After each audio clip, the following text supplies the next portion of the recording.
These kids were babies on September 11th of 2001, and so they have heard a lot of the bad things that happened that day, and I think it's our opportunity to teach them to not to be victims, but to be, hey, let's do something good and make something good out of a bad thing. Welcome back to Good Morning Waverly. 12 years ago, almost 3,000 people lost their lives in the September 11th terrorist attacks. While remembering the tragedy, the nation is hoping to make it into a day of service. Waverly-Shell Rock Community School students were part of the 35 million other Americans who have participated in service projects on 9/11.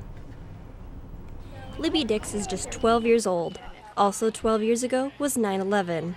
But instead of focusing on the terrible things that happened that day, she and 120 of her classmates are doing something to make Waverly a better place for its veterans. But we decided we wanted to make it a happier day, so we decided to show our patriotism by coming out here to help.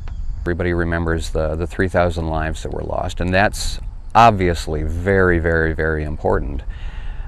But in my opinion, what's even more important is how we reacted to that event.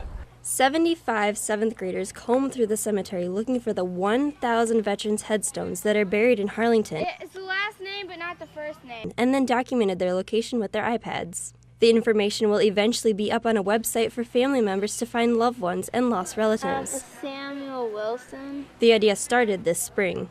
The 8th graders last year were putting out flags on Memorial Day, and they noticed that an 1812 veteran didn't have a headstone, and they were angry about that. These 8th graders were also at work cleaning up 30 grave sites, including one of a Civil War soldier at the abandoned Warren Township Cemetery.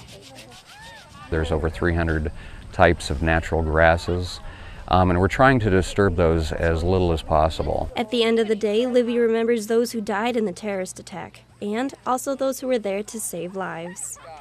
I kind of feel good about it. It makes me feel like I'm doing something important to our community to help out. Fun thing about that was Mrs. Haugen, we saw her at the very beginning. She was the teacher who set this all up, and her husband had actually just enlisted in the military 11 days before 9/11. Okay, so I'm sure she had kind of some interesting tales about that. Right.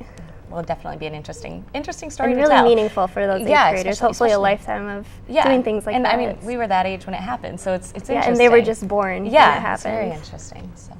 And those 8th graders found to clean up 27 of the 30 graves in the abandoned Warren Township Cemetery. The classes worked with the Bremer County Department of Veterans Affairs. They're working on finding veterans' graves and making records for the whole county.